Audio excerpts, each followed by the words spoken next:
Welcome to day 30 of creating Kannada web series with Danka Studios. Finally shooting ಶುರು ಮಾಡಿದ್ದೀವಿ.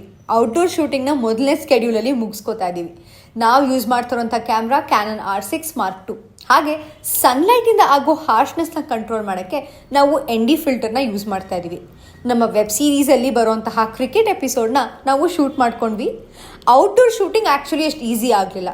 Lighting completely ಸನ್ ಮೇಲೆ depend ಆಗಿರುತ್ತೆ. So ಪ್ರಾಪರಾಗಿ plan ಮಾಡಿ execute ಮಾಡೋದು ತುಂಬ ಇಂಪಾರ್ಟೆಂಟ್.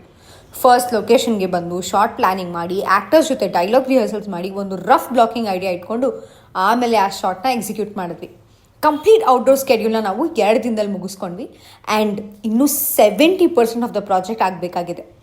ನಮ್ಮ ವೆಬ್ ಸೀರೀಸ್ನ ನೀವು ಯೂಟ್ಯೂಬಲ್ಲಿ ಫ್ರೀಯಾಗಿ ನೋಡ್ಬೋದು ವಿತೌಟ್ ಎನಿ ಮೆಂಬರ್ಶಿಪ್ ಕಾಸ್ಟ್. ಆದರೆ ನಾವು ನಿಮ್ಮ ಹತ್ರ ಕೇಳ್ಕೊತಾ ಇರೋದು ಒಂದೇ, ನಮ್ಮ ಚಾನಲ್ನ ನೀವು ಸಬ್ಸ್ಕ್ರೈಬ್ ಮಾಡಿ and help is reach 1000 subscribers. ನಮ್ಮಂತಹ ಇಂಡಿಪೆಂಡೆಂಟ್ ಫಿಲ್ಮ್ ಮೇಕರ್ಸ್ನ ಸಪೋರ್ಟ್ ಮಾಡಿ ಅಂತ ಕೇಳ್ಕೊತಾ ಇದ್ದೀನಿ. ನಮ್ಮ ಯೂಟ್ಯೂಬ್ ಚಾನಲ್ ಲಿಂಕ್ ಬಯೋಲಿದೆ, ಈಗಲೇ ಸಬ್ಸ್ಕ್ರೈಬ್ ಮಾಡಿ.